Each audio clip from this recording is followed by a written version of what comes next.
Bienvenidos al segundo capítulo de Contraescucha. Yo soy Nidia, Jorge, y el día de hoy tenemos una gran invitada. Ella es socióloga, es investigadora, es maestra, es antropóloga también. Y particularmente es madre, ¿no? Que es el tema del que va hoy este segundo capítulo de Contraescucha. Muchas gracias, Olivia, por Bienvenida. atreverte a hablar con nosotros y de un tema que tiene muchos tabús, muchos enigmas, muchas cosas no explicadas, muchas cosas que no se van a explicar. Yo creo que en un buen rato hay cosas que tal vez nunca, hay cosas que tienen que ser explicadas desde otras perspectivas, pero bueno, hoy hablaremos acerca de la relación que tiene la maternidad, la vida laboral de una mujer y de pronto también las culpas o los costos que genera esa maternidad. ¿Cómo te sientes de estar acá con nosotros? Híjoles, ay, la verdad es que es todo un reto hablar de este tema. Me siento contenta de que me hayan considerado para hablar de este tema. La verdad es que no es un tema sencillo y creo además que es un tema también del que se habla poco, ¿no? Porque generalmente mm, como que las cargas que implica la maternidad es algo que de repente se vuelve como un tabú, ¿no? Ujú. En donde se puede son cosas que de repente cuentas en círculos como muy íntimos, ¿no? Entonces, pareciera que no existe, ¿no? O pareciera que se pasa de una manera como muy light y en realidad implica, yo creo que sí implica muchos sacrificios, este, implica en ocasiones mucho sufrimiento, ¿no? Implica renunciar a muchas cosas también, este, pero la maternidad también implica muchas satisfacciones. Entonces, es como tratar de generar como ese equilibrio. Pero bueno, respondiendo a la pregunta, bien. Muchísimas gracias por la invitación. Muchas gracias por considerarme. Hablabas de ahorita, o de así de bote pronto salió algo que tiene que ver con la forma en cómo una madre se expresa públicamente. ¿Cómo es este proceso y por qué está mediado socialmente? Esto desde tu perspectiva como antropóloga, como socióloga, por las restricciones que se tienen sociales al hablar de la maternidad. O sea, es como un tema bien, bien problemático que ahora se empieza a hablar y se empieza a decir acerca de estos contextos privados, ¿no? Del habla. Yo creo que, como en muchos de los temas, las redes sociales empiezan a jugar como un papel fundamental, ¿no? Ujú. Antes, por ejemplo, hace un buen rato, existían los blogs, ¿no? Y entonces de repente surgieron como muchos blogs respecto a N cantidad de cosas. Yo la verdad es que no me casé como mucho con el tema de los blogs, pero identifico como algunas chavas que ahora escriben en redes sociales que en su inicio fueron blogueras, ¿no? Entonces creo que justo el tema de las redes sociales empieza como a dar pie para que se pueda hablar de cosas, o sea, como para que puedas lanzar pequeñas notas y pequeños pensamientos respecto a la vida cotidiana que antes, por ejemplo, pues no se podía hacer, ¿no? O sea, era algo que quedaba como muy en secrecía, ¿no? O como muy en la reunión de cuatas, pero no iba más allá, ¿no? Entonces, y hablar como de cómo compaginar eh, la vida profesional con el hecho del maternaje, híjoles, nos vamos a poder estar aquí yo creo que un montón de horas. Yo creo que no puedo hablar por todas, definitivamente, pero en mi caso se ha complicado bastante más porque yo tengo dos hijos y una de ellas tiene una condición de salud un poco adversa, ¿no? Si bien ahorita está bien y está controlada y todo, ha implicado eh,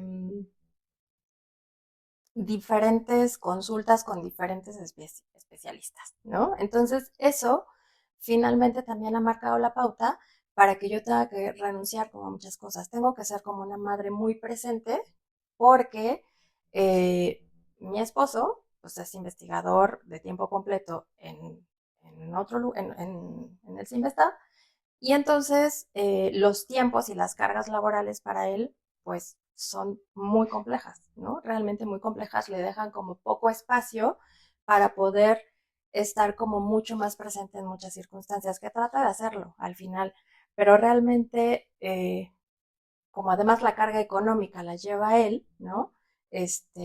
Pareciera que entonces pues la carga del hogar pues queda totalmente delegada hacia mí, ¿no? Entonces, sí ha sido como tratar de compaginar hasta este momento, pues poder culminar los posgrados, ¿no? Y tratar de integrarme de manera lo más armónicamente posible en espacios laborales y no he logrado consolidar, como yo quisiera, un espacio laboral de tiempo completo. Tampoco creo que me haya sido tan posible hacerlo en otro momento. Muy probablemente en el momento en el que estoy ahorita, en la crianza de mis hijos, que ya los dos son adolescentes, que necesitan eh, un cuidado distinto, ¿no? No digamos que menos cuidado, pero sí es un cuidado distinto. Me permitiría hacer muchas más cosas, pero tengo un problema.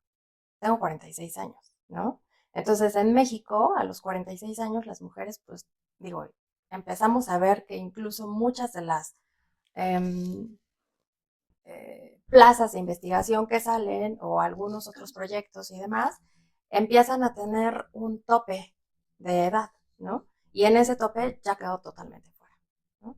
Entonces ha sido como muy complicado el hecho de poder insertarme de manera mucho más, como mucho más completa en un espacio laboral, simple y sencillamente por el hecho de que tengo una maternidad distinta, ¿no? No es una maternidad en donde puedes tener un horario godín que no te implica que, digo, lo digo godín sin menospreciar absolutamente nada, No, sino no, es no. Yo, como... yo fui Godín, no me ofende, la verdad. sí. Sí somos Godines. Pero finalmente no, hubo un momento en el que, hubo muchos momentos en el que yo no podía haber cumplido esos horarios, ¿no? Entonces tuve que insertarme como en pequeños proyectos, pero finalmente esos pequeños proyectos, si bien me dieron como la pauta y la experiencia para poder hacer varias cosas, realmente siento que estoy como en un tope, ¿no? Que impone la burocracia, la academia, en fin, una serie de circunstancias. No sé si respondí o me fui por otro lado y respondí otra cosa. No, creo que está bien. Digo, con todo esto que mencionas, digo, yo me quiero regresar un poquito como para ir, no, no quiero decir de menos a más, pero como irlo desmenuzando poco a poco. O sea, estamos hablando de cargas de trabajo, estamos hablando de edad, estamos hablando del tiempo que implica cuidar a los niños, estamos hablando de tu faceta como mamá y estamos hablando también de tu faceta como profesional. Y hace un momento lo estaba platicando también con Jorge, pues se han hecho como muchos estudios de tratar de definir qué es ser mujer, pero pues tú qué definirías sobre desde tu punto de vista y con todo lo que has estudiado y aparte de lo que vives, qué es ser mamá. O sea, porque hay muchas expectativas y normalmente ser mamá es, bueno, yo así lo he visto, que lo explican y lo entienden, que es como dejas de ser tú y te conviertes completamente en cuidadora. O sea, como si te graduaras y dejaras de ser un ser humano completo a ser completamente este estereotipo.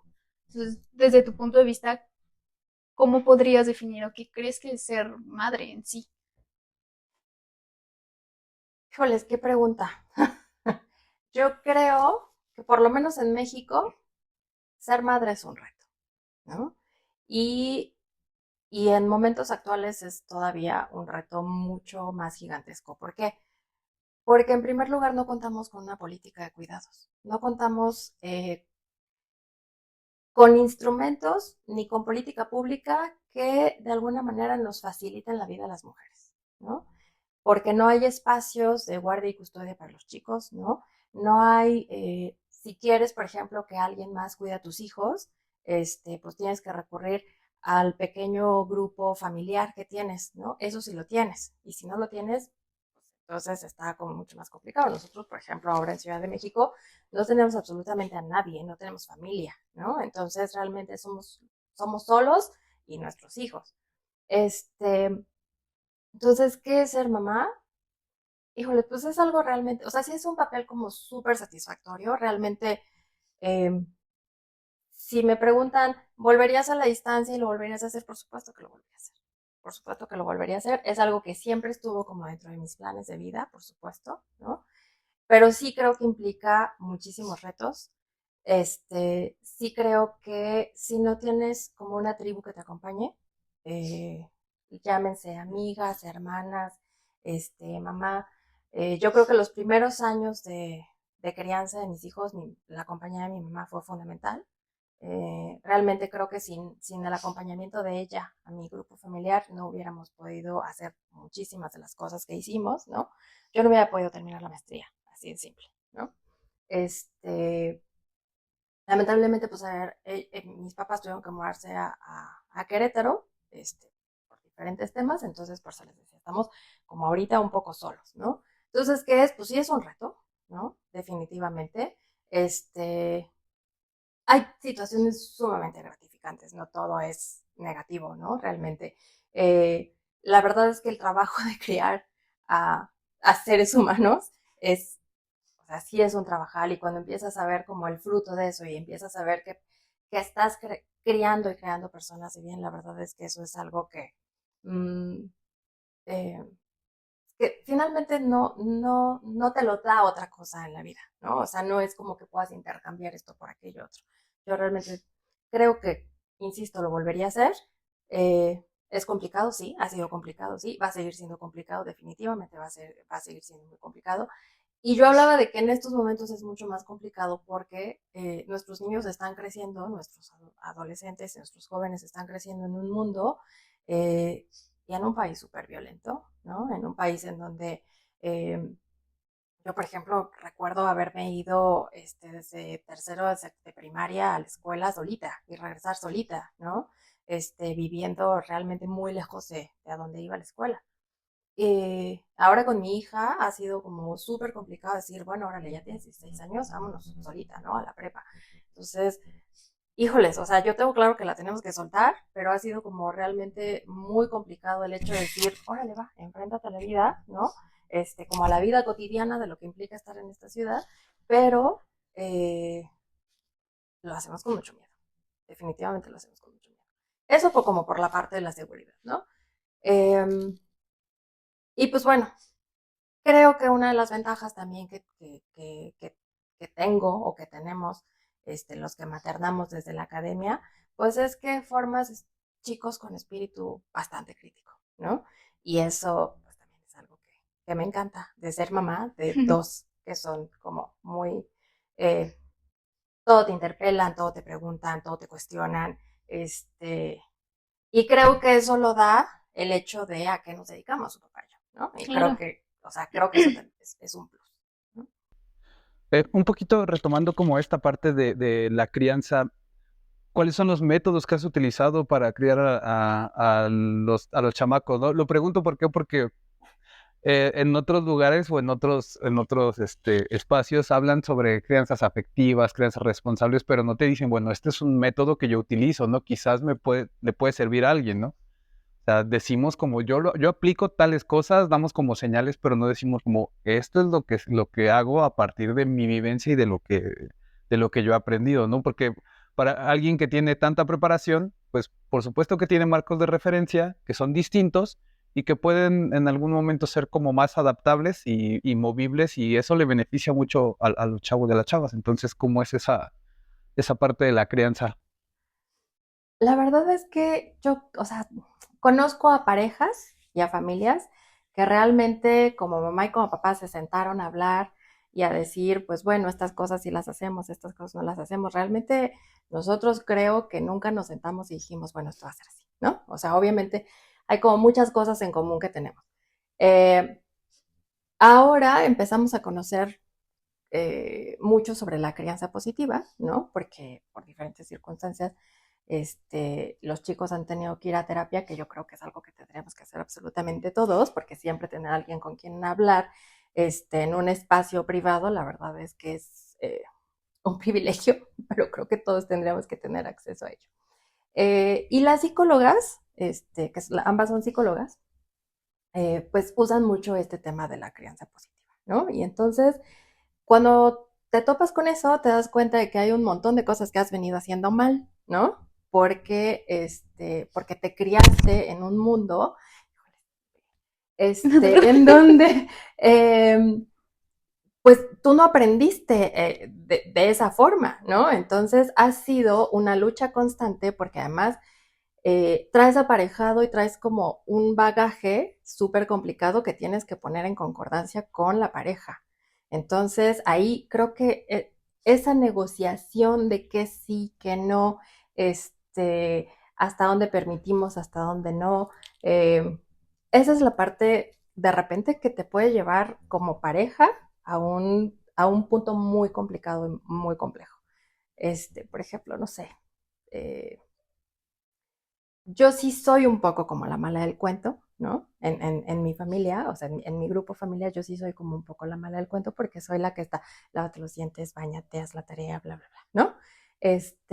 Obviamente si hay tarea de matemáticas, yo se la mando a mi marido porque la verdad es que yo soy muy sope para eso, ¿no? A mí pregúntenme otra cosa, pero las matemáticas no. Eh, pero hay cosas que no son negociables, ¿no? O sea, por ejemplo, fumar, tomar.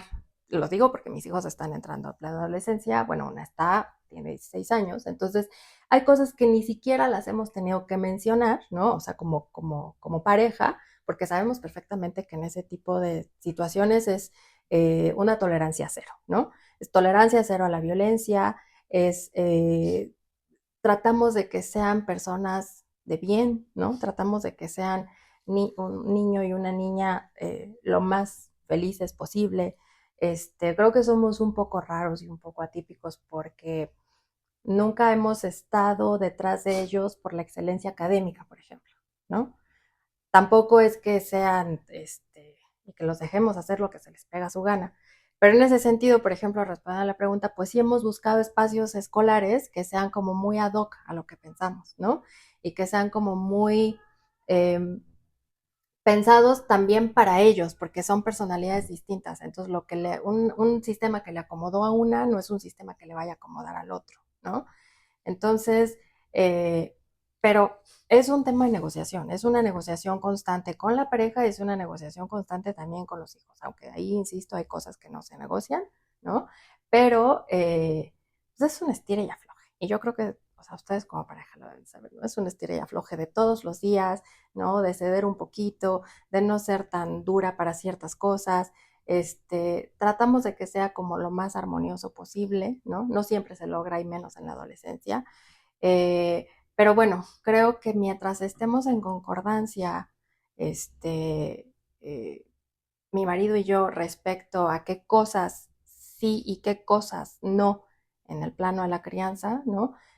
Ha sido como mucho más llevadero. Llevándolo un poco más al plano social, es una fortuna, ¿no? Que tus hijos tengan esta experiencia de este acompañamiento maternal y paternal de dos personas que son profesionistas, pero lamentablemente la gran mayoría de nuestra población no lo tiene, ¿no? Y esto te lo pregunto también porque eres un especialista que ha desarrollado investigaciones en contextos rurales, ¿no? Entonces, quizás quisieras platicarnos un poco de esas diferencias que hay respecto de la maternidad o el cargo maternal que tú tienes con tus hijos a lo que otras mujeres en México en contextos rurales y urbanos se enfrentan con todas las dificultades que eso conlleva, principalmente las económicas, que son las primeras que se ponen como en el foco de atención, ¿no? Y que eso es lo que no permite a muchas mujeres tener como un ejercicio pues más cómodo de maternar, lo que no es cómodo, maternar no es cómodo, pero que teniendo ciertas condiciones te permiten otras cosas. Yo, híjoles, por eso hace rato hablaba como de un sistema de cuidados, ¿no?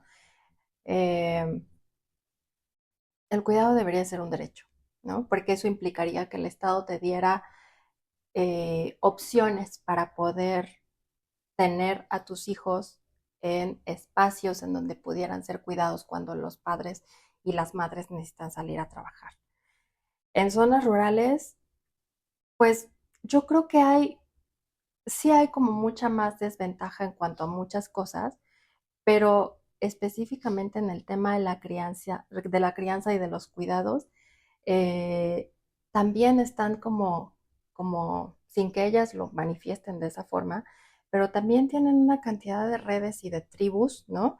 De las cuales se allegan para poder realizar sus actividades económicas. Por ejemplo, en el caso de la Merced, cuando yo hice la tesis de maestría para la Merced, digo, para la tesis para la ENA, hice un trabajo en la Merced y lo hice con grupos domésticos.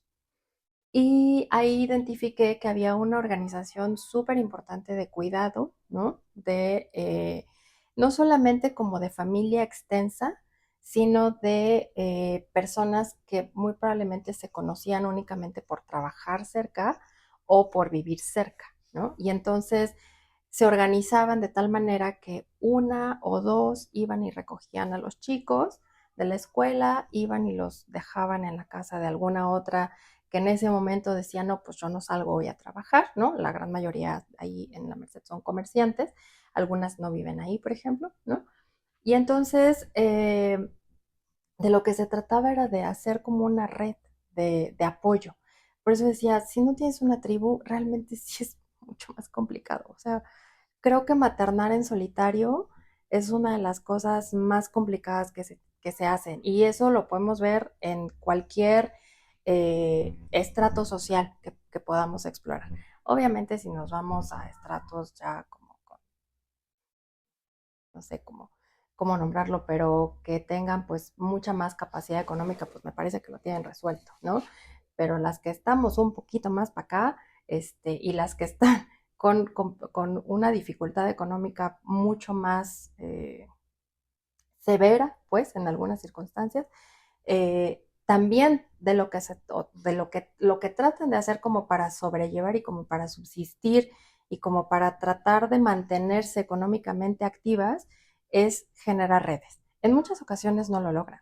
Y la verdad es que es lamentable porque vemos a niños cuidando niños, niñas cuidando a niños, ¿no? Yo creo que de los casos como más emblemáticos que podemos ver y que son catastróficos son muertes infantiles en condiciones en donde había niños cuidando niños, en incendios, en pues no sé, que en esta ciudad fue como súper emblemático un caso de unos chiquitos colombianos que murieron en el terremoto del 2017 que vivían en el multifamiliar Tlalpan, ¿no? Eran niñitos que estaban solos.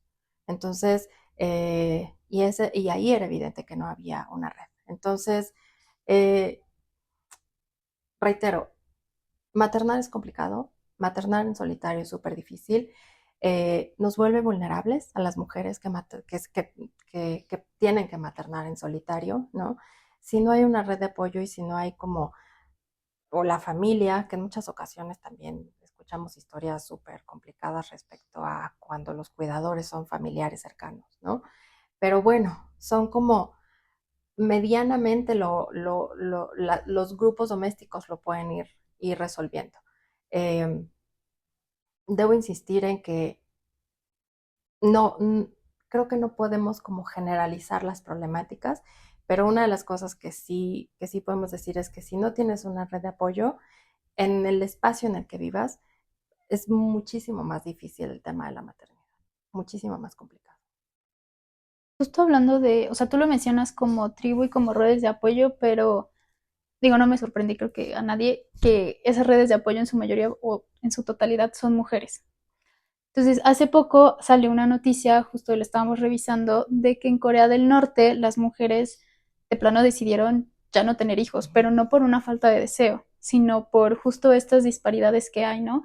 Allá se supone, bueno, no se supone, les dan un año, tanto a los hombres como a las mujeres, de licencia para paternidad, que se pueden tomar en cualquier momento. Y solo el 20% de los hombres lo toma y el 80% de las mujeres pues se ve casi casi que obligada a tomarla porque pues los hombres de plano no se hacen cargo de esas responsabilidades. Y pues encima el tema económico, que es muy caro, y meterlos en escuelas privadas y actividades extracurriculares, y el tema de la cultura ya. Entonces, como para encaminar como más la pregunta, entonces es una situación y una decisión que tomaron las coreanas como súper radical, de si la situación económica y cultural no está cambiando de plano, ya no vamos a tener hijos y allá están en una crisis de población de en 50 años pues, nos vamos a quedar a la mitad de la población. Pero pues es una situación que desde mi punto de vista pasa no solo en Corea, sino en muchos países como por ejemplo en México, aunado a la violencia, aunado al narcotráfico, aunado a que México es el país número uno en pedofilia y que la mayoría de esos pedófilos son justamente de los núcleos centrales, papás, abuelos, hermanos. Entonces, pues me gustaría saber qué es lo que tú piensas de ese tipo de decisiones que pues sí son radicales, pero que también son una respuesta ante una problemática que, pues lejos de que se hable o no, pues no cambia o no hay un avance significativo pues para muchas mujeres. Yo veo que no es un fenómeno, o sea, si bien, por ejemplo, este ejemplo que nos das es como, o sea, que es como tajante y emblemático de una sociedad que a lo mejor no se organizó específicamente para eso, pero finalmente tomaron la decisión así. Yo lo que puedo ver en mis círculos cercanos es que está ocurriendo algo muy similar. O sea, la gran mayoría de mis colegas, este, que terminaron conmigo la maestría y que terminaron conmigo el doctorado y que se siguieron al postdoc o que incluso algunas ya tienen plazas, eh, están o retrasan la edad para tener hijos o definitivamente deciden no tenerlos, ¿no? Incluso muchas de ellas, o sea, no puedo hablar como de un porcentaje porque en realidad pues no, o sea, ni tengo el dato ni sé si esté medido, muy probablemente sí, pero muchas de ellas ni siquiera están decidiendo unirse en pareja, ¿no? Están quedando, o sea, están como que no se puede compaginar tan fácilmente el tema de lo laboral con la crianza. Habrá quien sí pueda, por eso digo, no puedo generalizar, habrá quien sí pueda, porque sus condiciones familiares o incluso económicas sean distintas y entonces pueda sostener pues sí, un sistema de cuidados en donde no le implique un gasto tan oneroso, por ejemplo, ¿no? Pero hay muchas que no. Hay muchas que definitivamente están cancelando totalmente la posibilidad de tener hijos o lo están postergando. O sea, la gran mayoría de mis excompañeras de la maestría y del doctorado o ya tenían hijos, ¿no? Y están más o menos como en las edades en las que están los míos, y pues bueno, tienen como una red de apoyo, como bien dices, de otras mujeres, o definitivamente no, o sea, están pegándole a los 42, 43, 45 años, cancelando la posibilidad de la maternidad, ¿no? Y están eligiendo el camino de lo laboral, ya sea la academia o iniciativa privada, pero sí siento que hay como muchas dificultades para poderlo compaginar.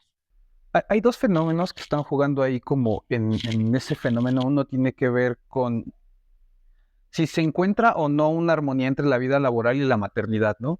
Pero también está el otro factor que es en lo que me parece más grave, que tiene que ver con la infravaloración de la maternidad a partir del mandato masculino.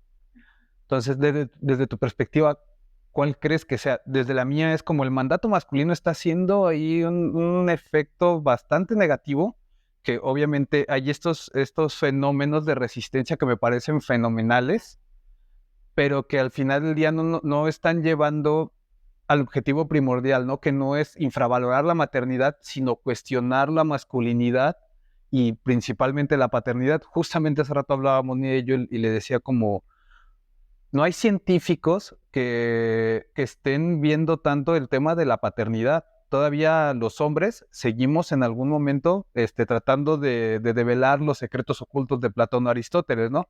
Pero como científicos sociales creo que sí, o al menos una preocupación individual, pues deberíamos de ver esos temas, ¿no? Voltear a verlos y estudiarlos, ¿no? Sin hacer la gran teoría, pero sí tratar de explicarlos.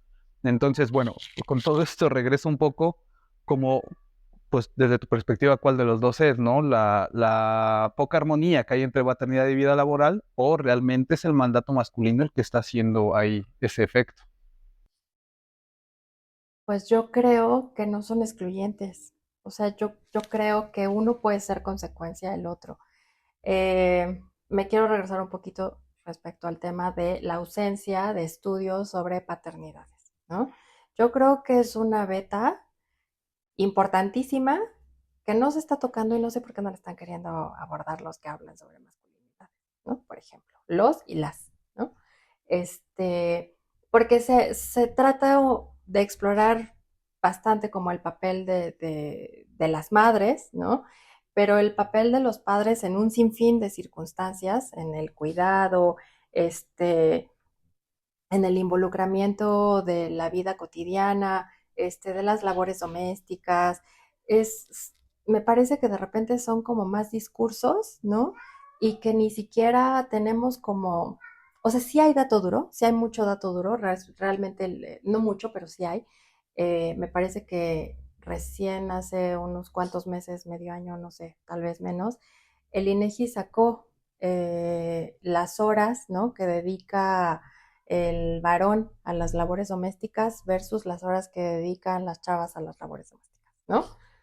Entonces, ¿qué hay ahí? Pues yo creo que hay de todo, o sea, está como este mandato, pues sí, del patriarcado, ¿no? En donde, eh, sí, no me encanta hablar en esos términos, pero creo que existe, o sea, creo que sí hay como un rollo de que en muchas ocasiones los hombres están como en el discurso de que son presentes y de que hacen y de que dicen y de que colaboran, cuando en realidad sigue siendo la chava la que lleva la mayor carga en absolutamente todo, ¿no? Porque no es solamente como el trabajo doméstico y el trabajo del cuidado, son todas las serie de situaciones que hay atrás de las cuales en la vida cotidiana no se habla, desde el hecho de pensar en qué vas a comer el día de hoy, ¿no? O sea, hay memes al respecto de, oye, yo nací para tal cosa, pero no para pensar que vamos a comer todos los días de la Sí. semana, ¿no?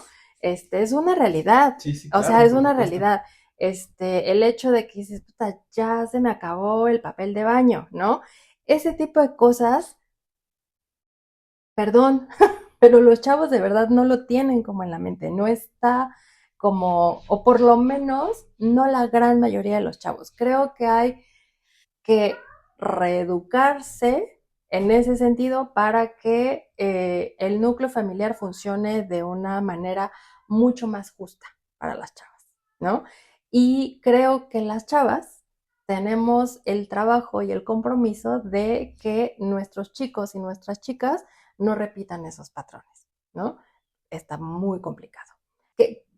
O sea, ¿qué es lo que predomina? Realmente no lo sé. Yo creo que hay mucho también como de hábitos, ¿no? De cómo fuimos educadas y entonces de cómo educamos y de las cosas que hacemos, ¿no? En el núcleo familiar y de repente ya nos arrepentimos porque decimos, híjoles, pues yo los hice así, ¿no? O sea, qué pena, yo quisiera que colaboraran más, pero en muchas ocasiones nosotras mismas hicimos como esos monstrillos de los cuales nos quejamos, ¿no?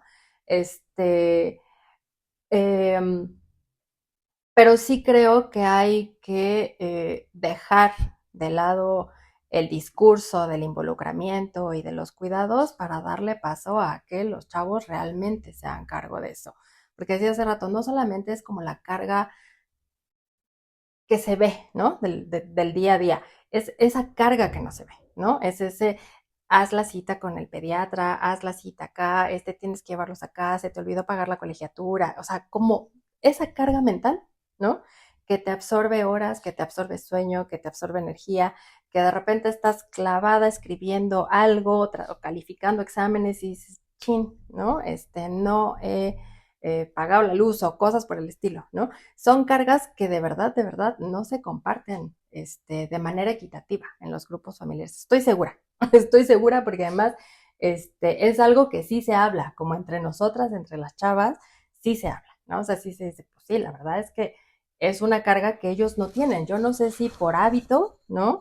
O como por qué, pero finalmente está como mucho más presente en el tema de las chavas. En esto que tú mencionabas de una misma crea como, bueno, no crea, cría, bueno, sí crea y Crea y cría cría. como a estos monstruitos que son al final herencias pues que nos van pasando nuestras familias y que uno intenta mejorar de alguna manera, pero pues es inevitable tener fallas y los hijos que decidan tener hijos se lo pasarán a los suyos y demás. Pero, ¿qué tanto crees realmente que es pues como cargas también culturales o estereotipos o ideas que se hacen de la maternidad?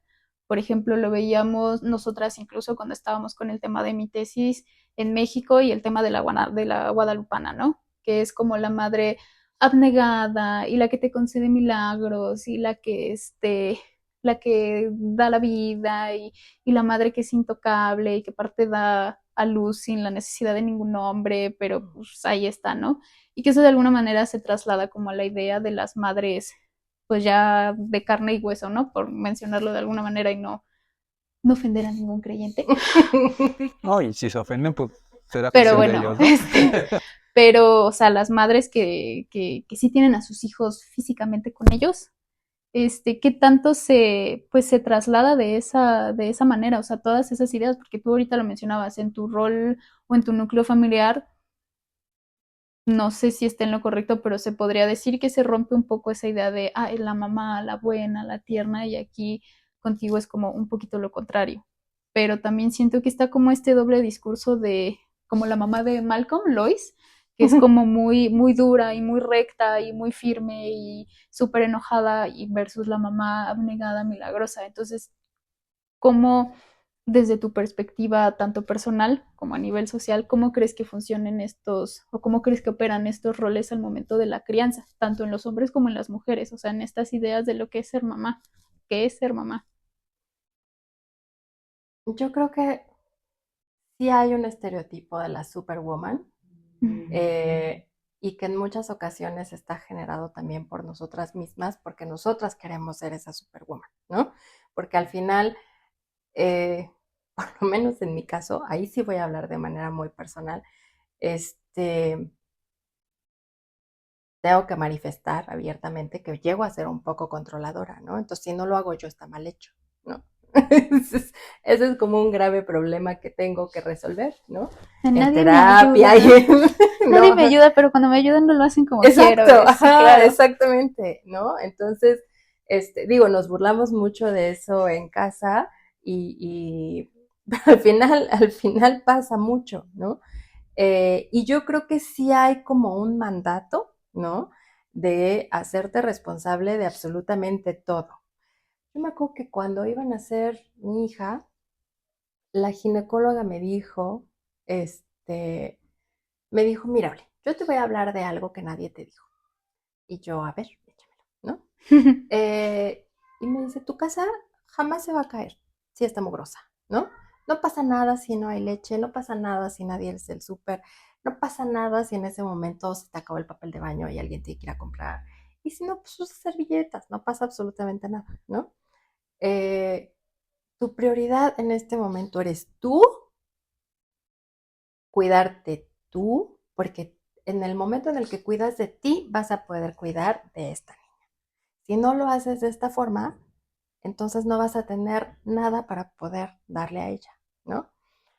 Y cada que siento que me rebasa la vida cotidiana, regreso como a esas palabras y digo, neta la casa no se va a caer, ¿no? Si está cochina, neta no pasa nada si me tardo un rato más en limpiar las arenas de los gatos o si les pido a ellos que las limpien, no pasa absolutamente nada, ¿no? El tema, por eso digo que los chavos tienen que aprender y reaprender muchas cosas, pero las chavas también.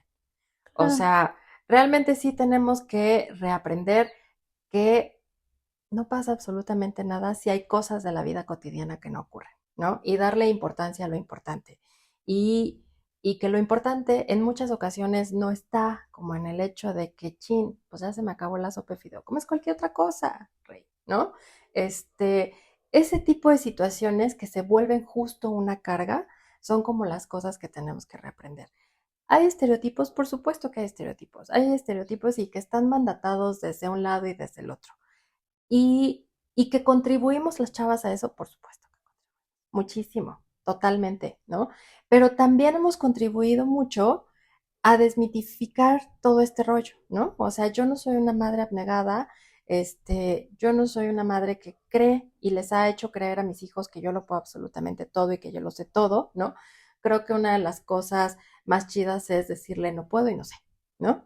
Pero vamos a ver cómo lo resolvemos y vamos a ver cómo podemos y vamos a ver cómo hacemos para saberlo, ¿no? Entonces es ya como trabajar colectivamente, es trabajar con ellos y trabajar yo también, ¿no? Como para poder hacer lo que sea que se dificulte en el día a día, eso. Entonces, y creo que además los chicos además ahora han aprendido, por memes, por la vida cotidiana, por lo que sea, ¿no? Que las mamás sentimos, ¿no? Que, que nos vamos a enfermar, que queremos que nos cuiden, que queremos que nos apapachen, y que muy probablemente no hagamos todas las cosas bien, que también nos equivocamos y que sobre todo que muchas veces nos equivocamos en ese tratar de hacerlo lo mejor posible, ¿no? Entonces, pues ¿de qué va la cosa? De tratar de quitar como esos mitos, pero de ambos lados, ¿no? O sea, no solamente para los chavos, sino también para las chavas, ¿no? A reaprender o aprender que se puede ser también una mamá distinta y que no lo podemos todo. A mí me parece un factor clave, ¿no? Bajar esto que dices, la mamá siente, la mamá se entristece, la mamá también sufre. O sea, bajarla del nicho de la divinidad, ¿no? Más en un país como México, que es sumamente católico, guadalupano sobre todo, ¿no? Y que de pronto ponemos a la mamá en ese nicho de de la divinidad, pero porque para los hombres nos es muy cómodo ponerla ahí, porque como no se cansa, como no sufre, como no llora, como no se preocupa, porque ella es divina, ¿no? Entonces, creo que esa es la otra parte, porque es bien romántico el tema de vamos a idolatrar a la madre, ¿no? Digo, ahora este capítulo que es el conmemorativo del 10 de mayo, pues entonces hablar de eso, ¿no? De vamos a bajar a las madres de su nicho de la divinidad. Digo, también está esta contraparte, ¿no? De que la mujer asume tanto ese rol en el ser madre, que de pronto sí viene esta parte del ser imparable, ¿no? Y hace poquito, hace unos días leía a una psicoanalista francesa, creo que sí es francesa, me puedo equivocar en el dato, ¿no? Y hablaba de la madre triunfo, ¿no? O del triunfo madre, ¿no? Que es el acto de triunfar sobre los hijos. Y me causó mucho revuelo esta idea del triunfo madre, ¿no? Y de pronto, ingenuamente, nosotros creemos que la paternidad y la maternidad no tienen una intencionalidad a veces, ¿no? Pero esta mujer hablaba de que sí, ¿no? Que había hecho distintos estudios sobre las intencionalidades de los padres y de las madres. Entonces, ahí me surgió una pregunta que sería bien interesante debatir, ¿no? Hay en ocasiones una estructura jerárquica en las mujeres que de alguna manera genere un deseo por el poder y el control, y más que si lo hay o no lo hay, ¿cómo es que se desarrolla, no? O sea, porque a mí me cuesta trabajo decir que es algo con lo que nacemos tanto hombres como mujeres, sino creo que se desarrolla el deseo de poder, muy Foucaultiana la pregunta, si tú lo quieres ver así, pero que existe en algunos casos, ¿no? El poder y el control sobre qué, sobre tu núcleo, Sobre todo. sobre todo. Porque creo que eso iba un poco de la mano de lo que hablábamos con una amiga que tenemos, que es mamá, que era sobre las maternidades egoístas, creo que lo llamaste. Justo las O maternidades sea, eso de egoístas, sí. no dejes que el niño le toque nada, no dejes que esto sí va por ahí. Justo por eso. Sí, sí, sí, claro. Híjoles. Yo hace rato dije, soy súper controladora, sí, por supuesto, ¿no? O sea, para mí las cosas tienen que hacerse como yo digo o están mal hechas, ¿no? Pero no, ya en términos como concretos, creo que sí puede pasar, ¿no? O sea, sí puede pasar que las madres estén como en ese tema de querer controlar absolutamente todo, ¿no? Desde lo que comen, lo que visten, los amigos que frecuentan, etcétera. Eh, creo que habemos muchas mamás que hacemos mucho trabajo para no caer en eso, ¿no? O sea, realmente eh, uno de los grandes, no pleitos, pero sí como de las grandes discusiones que hay en casa es que de repente eh, puedo decir, hoy no sales con ese suéter, ¿no? Y no por el hecho de que no quiera que salga con ese suéter porque no me guste, sino porque las condiciones climáticas ameritan otra cosa, ¿no? Y entonces mi marido dice, déjala que se vaya como se le pegue su gana, ¿no? Entonces, son como, y digo, es algo como muy X. Pero, por ejemplo, mi hija planificó prácticamente durante un año la escuela en donde ella quería estar en la prepa, ¿no? Y realmente ahí no tuvimos mayor injerencia. Eh, creo que una de las cosas que no podemos hacer como papás y como mamás es tratar de controlar todo. Por ejemplo, alguna vez tuve una amiga, ahora ya no lo es, porque justo chocábamos mucho como en esos temas, y en muchas otras cosas, pero ella decía, es que mis hijos tienen que trabajar, ¿no? Mis hijos tienen que trabajar y tienen que trabajar desde chavitos porque tienen que saber que, pues que la vida cuesta, ¿no? Y entonces yo decía, es que a mí eso no me cuadra, porque, este, pues estos chamacos no eligieron venir al mundo, ¿no? O sea, la elección de tener hijos es una elección totalmente egoísta. Nosotros somos egoístas al decidir tener hijos. O sea, nosotros vamos a traer un ser al mundo y ese ser va a depender de Y nosotros. en este mundo aparte, Y ¿no? ajá, ¿no? Y en este mundo tan complejo, exactamente. Entonces, yo no soy de la idea de que los chavitos tienen que sufrir ahorita porque más adelante van a sufrir más, ¿no? Que empiecen a sufrirle ahorita porque más adelante esta cosa se pone peor. No, A que perdón. se acostumbren, ¿no? Casi, casi. Exacto.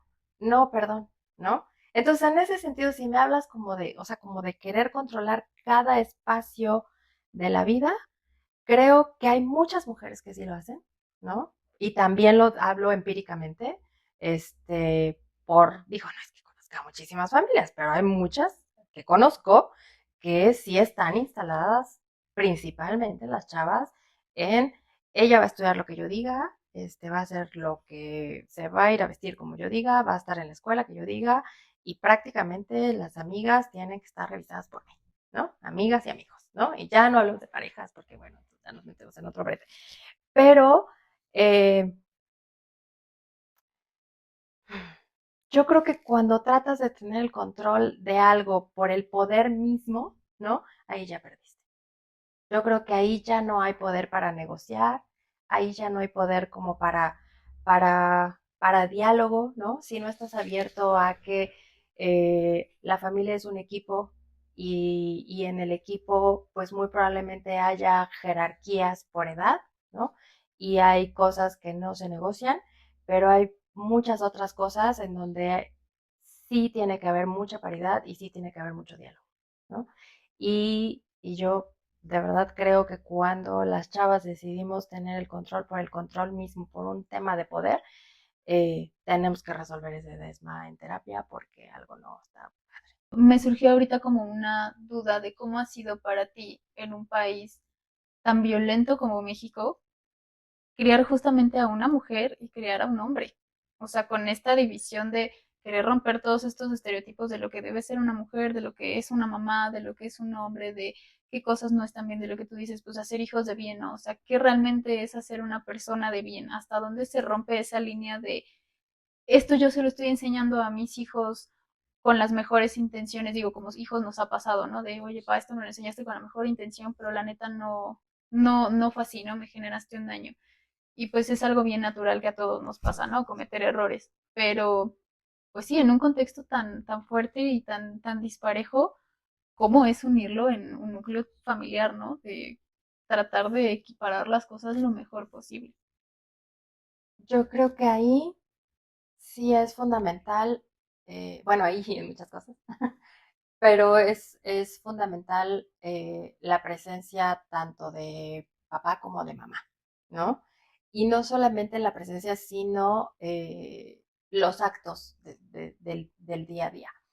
Es muy difícil criar niñas, pero creo que es más difícil criar niños, porque nosotros sí pugnamos porque Mateo sea un niño que tenga como introyectado el asunto del respeto hacia absolutamente todos, pero principalmente hacia sus compañeras, hacia sus maestras.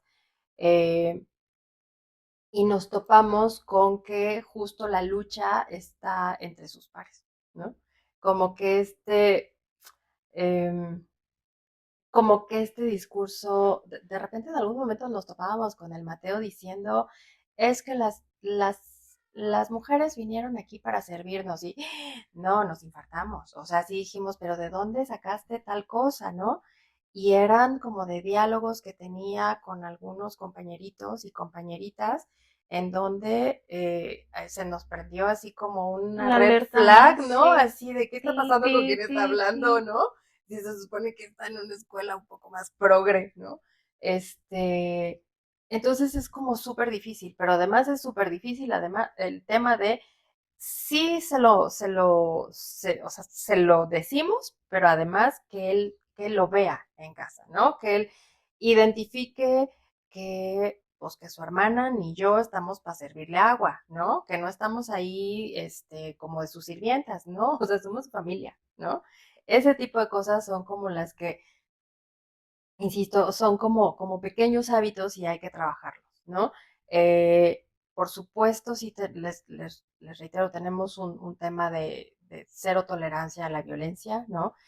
Sí somos padres que atendemos cualquier situación en donde se ve involucrado un grito, un golpe en la escuela, ¿no?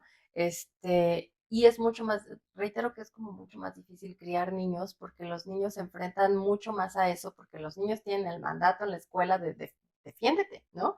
Pégale, grítale. En el caso de las niñas, no. En el caso de las niñas es como otra cosa, o sea, es como, más bien ellas tienen que aprender cómo a cuidarse. Pero algo que me parece que es muy chido, ¿no? En el tema de los chavos y de los niños, es eh, creo que hemos tenido suerte porque ha sido como un cuidado colectivo, ¿no? Creo que mis hijos, por lo menos hasta ahorita, la experiencia ha sido positiva en el sentido de que se han rodeado de niños y de niñas eh, que, que sus ideas y sus discursos y sus mentes son como muy similares en muchos sentidos, ¿no?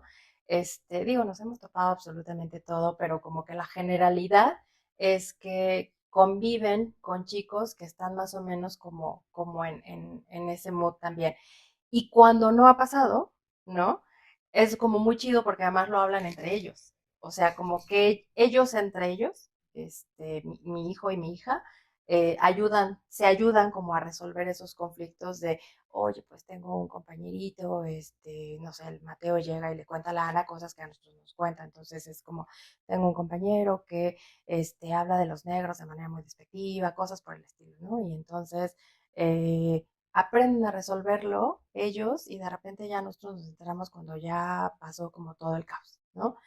Es difícil criar eh, niños y niñas en un mundo tan violento, sí, es súper complicado. eh, y más que tratamos de lo que se trata en este país es de darles como todas las herramientas posibles. Es difícil vivir sin miedo, ¿no? O sea, la verdad es que eh, sí es muy complicado salir a la calle, subirse al transporte público, enfrentar como eso, ¿no? Que tenemos que enfrentar todos los días. Pero bueno, no nos queda más que como que tratar de darles las mejores herramientas, en primera para que confíen en nosotros, ¿no? Para que de este tipo de cosas se pueda dialogar, para que de este y de sin fin de cosas se pueda dialogar, ¿no? Mi hija, por ejemplo, nos habla de absolutamente todas las cosas que le pasan en la prepa, ¿no? Nos habló de su primera experiencia con el vape y no le gustó, ¿no? Cosas de ese tipo son como las que dices, ah, creo que lo estoy haciendo bien, ¿no? O sea, cuando te llega y te dice, no me gustó, ¿no? Pero sobre todo cuando llega y te dice, ¿qué crees? Lo probé, ¿no? Ahí dices, híjoles, no lo estás haciendo bien, no porque no le haya gustado, ¿no? Lo estás haciendo bien porque te lo contó. Sí, claro. Entonces, tenemos claro que nos va a contar eso y nos va a contar muchísimas otras más cosas, porque finalmente de eso se trata, ¿no? De que ellos sepan que estamos ahí siempre para eso, ¿no? O sea, que los episodios de adversos o de violencia que puedan experimentar fuera de casa, haya la suficiente confianza para que puedan llegar a contárnoslo. Entonces, ¿cómo es en México? Híjoles, Jorge lo dijo muy bien. Finalmente, nosotros somos una familia súper privilegiada. Somos una familia que finalmente puede elegir a qué escuela van, ¿no? Puede elegir si se suben al transporte público o no. Podemos elegir muchísimas cosas y no es el común denominador de México, ¿no? La verdad es que más quisiéramos nosotros pues que todos los niños vivieran en la pequeña burbuja que viven los míos. Pero lamentablemente, pues las cosas no son así. Entonces, ¿de qué se trata? Pues de hacer desde nuestra trinchera como familia, como antropólogos, eh, de tratar de crear condiciones mucho más eh, favorables para la crianza y para muchas cosas. Sí, incluso condiciones más equitativas, ¿no? O sea, es todo un tema porque implica romper muchos esquemas y marcos interpretativos, pero romper con esta jerarquía que hay entre hijos y madres, hijos y padres, hijas y padres, es muy complicado, ¿no? Yo ahorita con todo esto que estás platicando me acuerdo de una de las cosas que le dije a mi hija en algún momento, que no había una relación de padre e hija, no había una relación de amistad y en donde hay mucho recordando a Marx, ¿no? Con ya Engels, con el tema de donde hay una amistad honesta no se necesita jerarquía, ¿no? Desafortunadamente en México, con estas olas de violencia, pero más que las olas de violencia, los esquemas de paternidad, ¿no? Que tienen que ver con un asunto correctivo y disciplinario, ¿no? Esa es la forma y esa forma no cambia.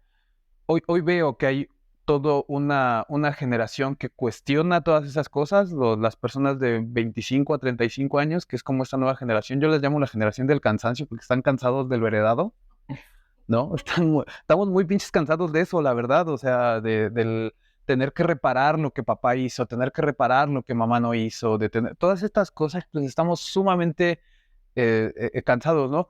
Y esto sale a colación porque he leído mucho y he visto muchas opiniones acerca del sí soy mamá, pero estoy cansada y estoy harta, ¿no?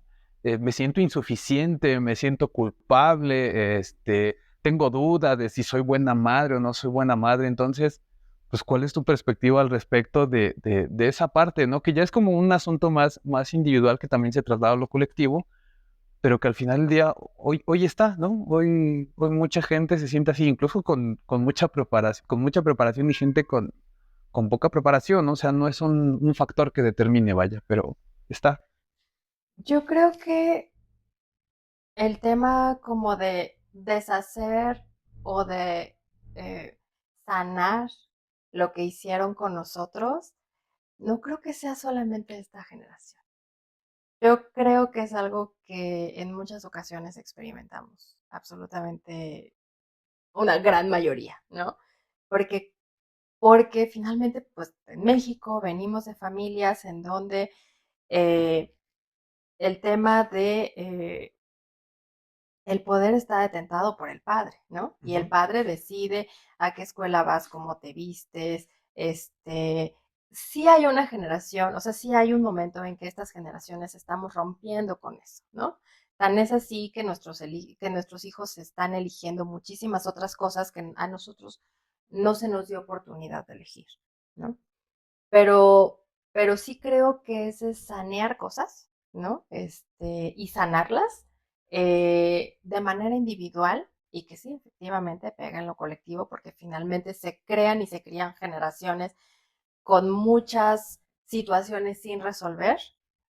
No creo que sea específicamente de esta. Yo sí creo que en estos momentos, como con toda la tecnología que hay a nuestro alrededor, hay oportunidad como de darnos más cuenta de que hay ciertas situaciones que ocurren, pero no creo que sean nuevas. Yo creo que en muchos de los grupos familiares hay cosas por sanar. El tema de la culpa, ufa. eh, respecto al tema, o sea, respecto a la maternidad o a la paternidad y de de cómo la ejerces, de qué cosas dejas de hacer para con ellos, o qué cosas hiciste mal, o qué cosas hubieras hecho diferente, eh, yo creo que es algo que está, o sea, que va a estar como presente en muchas situaciones porque no aprendemos, o sea, no hay como un manual, ¿no? O sea, te podrás leer todos los libros de crianza y te podrás acercar a todos los psicólogos y psicólogas sabidos y por haber, este, pero yo creo que la clave principal o la guía que hemos tenido nosotros como familia es tratar de criar niños felices. Creo que si por ahí nos vamos, ¿no? Obviamente con sus límites perfectamente establecidos, con ciertas cosas que no se negocian, con algunas otras que sí se pueden negociar, yo creo que ahí lo tienes zanjado. En mi caso muy personal, el tema de la culpa obedece mucho más a que no sé si en algún momento pude haber hecho más por tratar de compaginar la parte de lo profesional con la familia, ¿no? Creo que cuando lo puse en la balanza, en el momento en el que lo tuve que poner en la balanza, porque sí hubo un momento en que lo tuve que hacer, este, me incliné más por la familia, por el momento en el que se encontraba mi grupo familiar en este momento, ¿no? Entonces, para mí la culpa tiene que ver más con mi lado profesional, más que con el lado de mi familia, ¿no? Que no sé si pude haber resuelto mejor el lado de lo profesional, no sé. Ahorita realmente pues no hay como una bola mágica que te diga, pues sí, mi reina, pudiste haber hecho esto y entonces hubiera resultado esto. No sé, ¿no? Pero bueno, así se dio, ¿no? Este, eh, hasta ahora me he sentido bastante satisfecha de las cosas que he hecho profesionalmente, que me encantaría hacer muchísimas más, por supuesto que me encantaría, ¿no? Eh, pero para mí, pues es satisfactorio que hasta ahorita, ¿no? Mis hijos puedan estar con el bienestar que les hemos podido proveer a ambos, ¿no? De la manera en que organizamos el grupo doméstico, tal cual lo organizamos hasta este momento. Justo en este tema de las dos generaciones, digo, esta generación de lo mucho o poco que yo he visto, hay como mucho miedo, o por un lado como mucho miedo de ser mamá por todas las cosas negativas que se le cargan a la maternidad, las culpas, el cansancio, la parte económica, el cuidado, etcétera, pero también hay como una romantización, ¿no? De ser mamá es lo más maravilloso. Y creo que pues la realidad es que hay un poco de ambas, ¿no? Entonces, a estas chicas de mi generación como que están indecisas entre si ser o no ser por todo lo que hay allá afuera, que, o sea, ¿qué les podrías decir?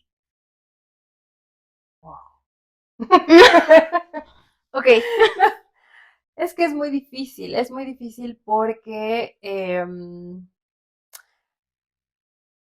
sí creo, o sea, sí estoy plenamente convencida de que decidir tener hijos es una decisión eh, muy egoísta, porque es para satisfacer algo tuyo, Ujú. ¿no? Y cómo se vaya dado en el camino, pues bueno, ahí irás viendo, ¿no? Creo que la tienen muchísimo más difícil, ¿no? Esta generación actual por los tiempos. O sea, el momento histórico y el momento económico en el que particularmente se encuentra México es súper complicado, es muy complejo. Entonces, híjoles, o sea, como no sé si me atrevería a decirles, sí, sí, aviéntense, o no, no, por supuesto, cancelenlo. No, porque además hay diferentes circunstancias. Hay personas que dicen, ay, pues donde comemos dos, comemos tres. Sí, por supuesto, ¿no? En Y así muchas nos llenamos de ocasiones. datos. Sí, exacto, ¿no? Y así te llenas de gatos, de perros, de hijos y de Sí, todo al sí, sí. mismo tiempo, Plantas, todo, ¿no? ajá. Este, no, yo creo que más bien eh, aventurarse en el tema de ser mamá o no serlo, siendo profesionista o incluso no siéndolo, eh, sí tiene que estar pautado por, eh, por qué tanto estás dispuesta como a ceder absolutamente todo, tu tiempo, tu cuerpo, espacio, y a desvincularte un poco de lo que eres como persona por algunos añitos, ¿no? Porque sí es difícil, o sea, sí te vuelcas al tema eh, de criar a alguien, ¿no? Eso de que es que es bien sencillo, pues a lo mejor será sencillo para quien tiene para pagar a quien te cuide al chamaco, ¿no? Y entonces habrá quien así se aviente cinco, seis o lo que sea. Pero si vas a ser una mamá presente, ¿no? Si vas realmente a involucrarte con lo que implica el tema de la maternidad, tienes que estar plenamente convencida de que hay, no lo quiero nombrar como sacrificios, aunque en algún momento lo hice, yo creo que sí hay muchas cosas que se sacrifican, pero más bien es como ceder, es ceder en algunas cosas. que muy probablemente habrá algunas otras situaciones en donde lo puedas retomar, ¿no? Como sea, como por ejemplo el involucrarte en una actividad económica, muy probablemente lo vas a poder retomar, ¿no? En algún momento. O incluso habrá quien nunca lo deje. Habrá quien, digo, mi mamá, por ejemplo, trabajó toda su vida. O sea, yo fui chamaca de Sendy desde los 45 días, ¿no? Wow. Y mi hermano exactamente igual, ¿no? Entonces, pues sí, sí se puede. Por eso hablo de que también el Estado tiene como un papel súper importante, ¿no? El hecho de que, por ejemplo, digo, a mí me enojaba mucho ver las condiciones en que existían estas casas de sede sol, ¿no? Estaban totalmente de repente sin supervisión, sin, en fin, en términos concretos y reales funcionaba para que las mamás pudieran salir a trabajar, ¿no? Porque eran espacios de cuidado en donde a los niños se les mantenía, porque no hay CENDIs para todos, así como no hay universidades para todos, no hay escuelas de educación inicial para todos. Y eso finalmente en algún momento a lo mejor me van a tirar mucho hate por lo que estoy diciendo, pero finalmente en algún momento lo resolvió, ¿no? Entonces, ¿qué se tendría que haber hecho en lugar de cancelarlas? Pues modificarlas, ¿no? Entonces, meterlas en orden y decir, ok, acá se necesita más recurso porque ¿de qué se trata? De que las mamás tienen que salir a trabajar. Las mamás y los papás tienen que salir a buscar la vida y tienen que salir a trabajar. Entonces, ¿y qué es lo mejor como Estado que podemos hacer? Pues proveerles espacios para que tengan a sus hijos en lugares seguros, ¿no? De eso se trata. Entonces no tendríamos por qué tomar, o sea, no tendríamos por qué vernos en la disyuntiva de si soy o no soy, si puedo tener un hijo o no puedo tenerlo, porque las condiciones económicas me lo van a permitir y porque voy a poder compaginar ambas cosas, se tendría que poder. Se tendría que poder. Lamentablemente en muchos espacios no es así, pero creo que sí tendríamos que hacer un llamado, justo a todos los que se están lanzando ahorita para gobernarnos, a que el cuidado es un derecho, ¿no? Tendría que ser un derecho, y que en ese sentido tendríamos que eh, eh, poder eh, no tener que tener esta disyuntiva de si sí vamos a poder o no vamos a poder, ¿no? No sé, a lo mejor me fui por otro lado, pero No, no pero me está bien. siento capaz de decir, no, sí, éntrenle, bueno, yo creo que más bien tendríamos que ver la manera de exigirle al Estado que nos provea los espacios necesarios para poder compaginar todo lo que queremos compaginar y que no sea solamente un derecho de los chavos poder salir a ejercer la vida profesional, ¿no? Las mamás también tendríamos que poder hacerlo. Perfecto.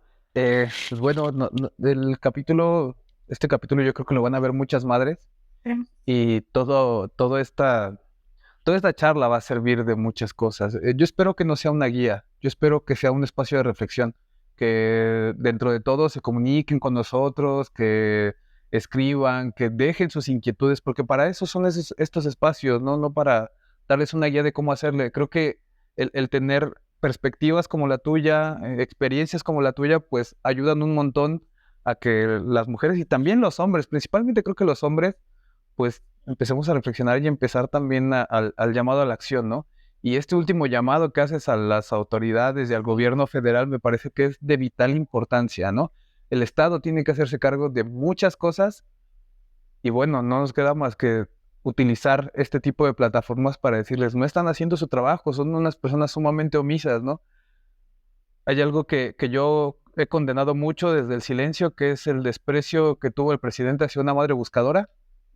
Me parece un tema bastante perverso y que bueno, desde aquí también, ¿no? Habría que decirlo, ¿no? Eh, si desdeñas el tema de la maternidad, entonces desdeñas el lazo social, ¿no? Porque al final del día, como antropólogos, sabemos que el lazo social se mantiene gracias a las figuras maternas, ¿no?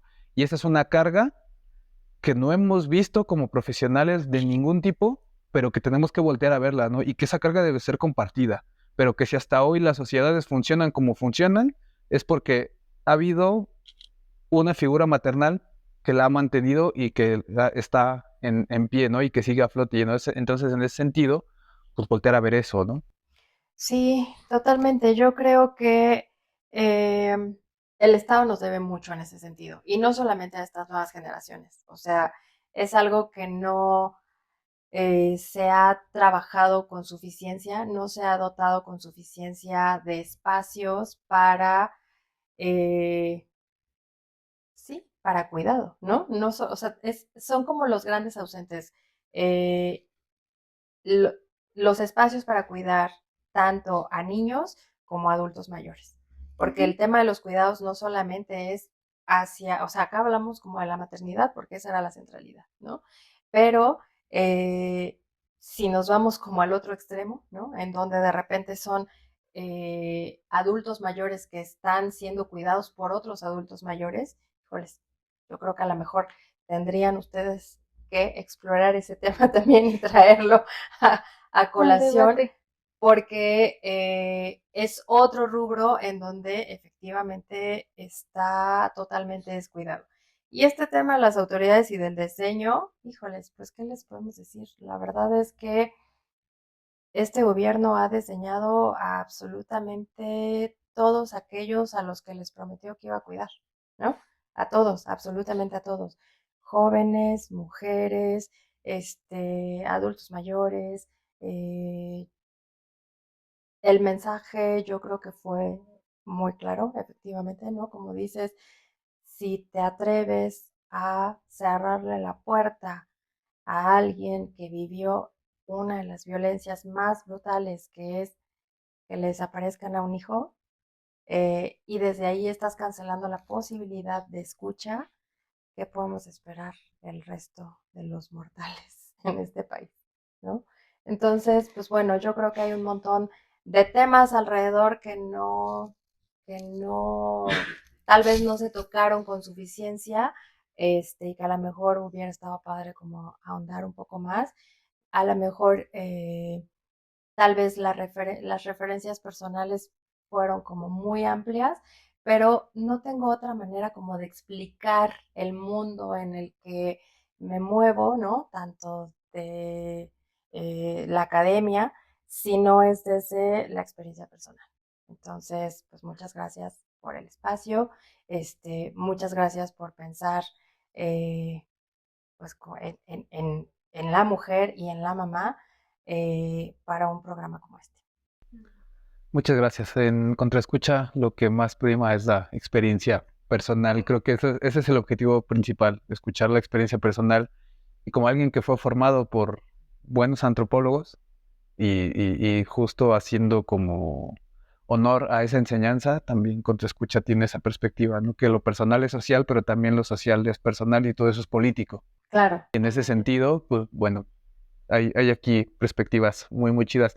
Seguirá habiendo perspectivas muy chidas. Ojalá no se pierdan los capítulos, que los vean los siguientes capítulos. Entonces, pues bueno, vamos a hablar de un montón de temas, pero no se agotan aquí. Esperamos después poder contar contigo. Ay, pues muchas gracias y Mm, qué padre iniciativa. Los Muchas felicito, la gracias. verdad. Gracias a todos los que vieron, a los que comparten, a ti por venir, por aceptar, por platicar, por abrirte. Y pues nos vemos en los siguientes capítulos.